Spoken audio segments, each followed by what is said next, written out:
What a movie. I just spent 2 hours of my day watching Finding Forrester. And I have to say, it was quite interesting. Finding Forrester was released in the year 2000 and it was directed by Gus Van Sant. You may also recognize him from the movie Good Will Hunting. This film showcases the story of Jamal Wallace, who is played by Rob Brown, an African-American high school student who lives in the Bronx. What sets Jamal apart from his peers is his extremely high test scores, which lands him an invite into a prestigious high school where he plays basketball and befriends Claire, who is played by Anna Paquin. During this time, Jamal also befriends Forrester, who is played by Sean Connery, who is a reclusive writer after breaking into his apartment. This is not your typical mentor/student relationship. After breaking into Forrester's apartment, Jamal accidentally left his backpack, which held his notebooks with his writing. Forrester finds Jamal's notebook and leaves comments all over his writing, including comments critiquing and challenging Jamal to refine his writing. This marks the beginning of their mentor/student relationship, which turns into a reciprocal father/son relationship in which Jamal encourages Forrester to explore the outside world and in which Forrester teaches Jamal how to be a better writer. Go ahead. Go ahead and what? Write. What are you doing? I'm writing. Like you'll be when you start punching those keys. However, this all comes into question when Jamal's professor at his new prestigious high school does not believe his writing is his own, because he does not believe that a student like Jamal, who comes from a neighborhood like he does, could write like he does. I think Rob Brown did an admirable job of playing Jamal Wallace. Throughout the film, Jamal hits a lot of highs and lows, and I think Rob Brown really portrayed that. He really made Jamal feel the way that his character's supposed to feel. He really brought out the character and played him as if it was real life. This allows viewers to empathize with Jamal and feel for him during these times. I thought Sean Connery was Forrester in his acting. He captured Forrester's stubbornness and quirky characteristics that came with being a reclusive writer and being cooped up in an apartment for many years. I think Anna Paquin did an exceptional job as playing Claire. She brought her fun and warm sense of personality throughout the movie with her relationship with Jamal. I feel that Anna Paquin could have been used a lot more during the movie playing as Claire. It'd been really nice to see where Jamal and her relationship went, just like how we saw Jamal and Forrester's relationship develop during the movie. Because with her warm personality and she's friendly, and it just seems like she could have been used a lot more during the movie to really help emphasize and making Jamal who he really was. F. Murray Abraham was very thoughtful and skilled of how he played the Professor Robert Crawford. He was the opposing force in the film against Jamal, and he didn't believe that Jamal's writing was his just because of the way he looked and where he came from. He was very manipulative, and his acting displayed a lot of layers to help really portray the emotions that he needed to show in the movie. Director Gus Van Sant, who viewers may know from Good Will Hunting, is an American director. He is also a producer known for the films Elephant in 2003, Drugstone Cowboy in 1989, and My Own Private Idaho in 1991. So some trademarks of Gus Van Sant is he likes to bring on the same actors or friendly personalities that he's worked with before. I will list on screen some of the people that he has worked with. He often uses a lot of cloud formation and very low depth of field in his cinematography. He usually uses a lot of music from Danny Elfman, which makes sense because a lot of directors have people that they like to call back, who they worked with before. They like to use people they trust, so people in the music industry that they've used before. They try to make a signature of themselves.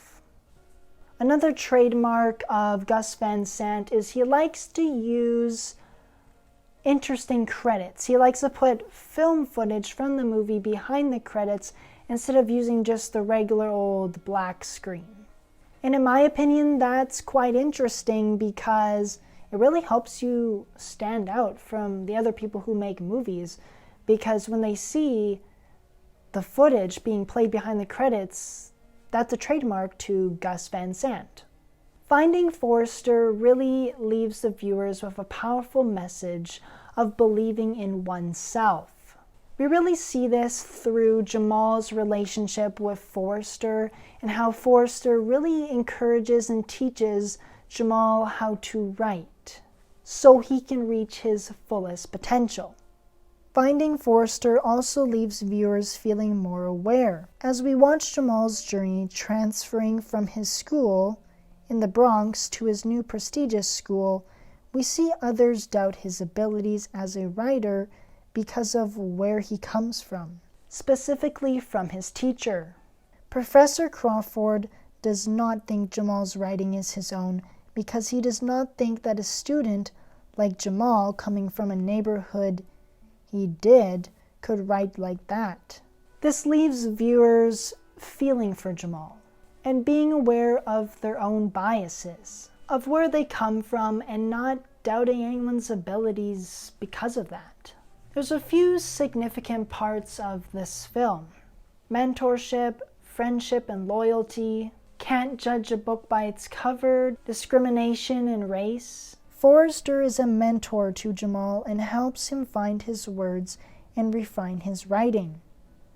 He recognizes his abilities as a writer and uses his experience to help Jamal. Jamal helps Forrester get back into the world. Jamal takes Forrester to a baseball stadium, and Forrester helps Jamal as a writer. This leads to father/son relationship between the two. They become family. The family Forrester does not have, and the father Jamal does not have. These are all themes of how this movie is constructed. Developing a mentorship and relationships and dealing with race and discrimination and all this kind of stuff happens in the real world, sad to say. And this movie really brings it in, makes you feel for the characters. You understand where they're coming from. Overall, I think the camera work was good. There were a variety of lots of camera shots. We had dolly movements, close-up shots, over the shoulder, a lot of multicam sequences. I think it was all well done. Camera work is to put the movie together and to emphasize the characters' emotions visually. So tracking Forrester's and Jamal's face expressions and other characters' face expressions really shows what they're feeling because you can see it. So using shots like dollies and over the shoulder and multicam sequences really helps bring together and construct the movie. There was not many visual effects in the movie. It's nothing like Godzilla or Jurassic Park, right? It's more of a city-based, reality movie of a young boy and a writer. Finding Forrester uses a lot of 60s and 70s music tracks from Miles Davis and Amelie, as well as an original from Bill Frisell. Finding Forrester has a mix of vintage and contemporary jazz, which helps, bring the mood into the film of kind of what it's supposed to be. In regards to sound design, I think they did a pretty good job. I didn't really notice much stuff, which means they did a really good job of making sure that the audience hears it, but they don't think anything of it. Music and sound design is half of the viewing experience, or as we like to say, it's audio. Your films are broken down into 3 main categories that are really like large categories: video, lights, and audio. And like I said, audio is 50% of the viewing experience. So if you can bring good music in and good sound design and bring it together, and if people don't notice it and they think it's actually there when the movie is shot, that means that they did a really good job. And I didn't notice anything. It just seemed like a normal movie, which is really good because that means they did a great job of bringing in sound design and making sure that no one picks up that it's fake stuff, right? Sound design is not captured on set most of the time or during the actual sequences. It's brought in as an extra, like a waterfall, for instance. If you capture a waterfall, they might not even capture any sound, but they're going to pull sound design in of some type of water effect into the waterfall. If you don't notice that they did that, then they did a good job. Because that's how sound design is supposed to work. It's supposed to make you feel like you're in the movie and you're not supposed to notice anything. It's supposed to feel real. And the movie did well, in my opinion. So for my final thoughts on the movie, if you don't mind watching a longer film and you like drama / contemporary style of films, then it's probably a film for you. If you're looking for an action movie like James Bond or Mission Impossible or Fast and Furious, something that's high speed, then, this probably isn't the movie I'd recommend you watch.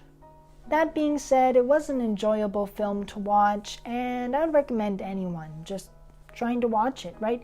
You might be pleasantly surprised that it's really good in your opinion, or maybe you won't like it, but you'll never know if you don't give it a shot.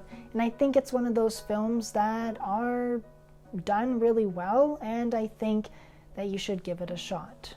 Thank you for watching my movie review on Finding Forrester. If you have any questions, feel free to reach out to me, and I look forward to seeing you in the next video.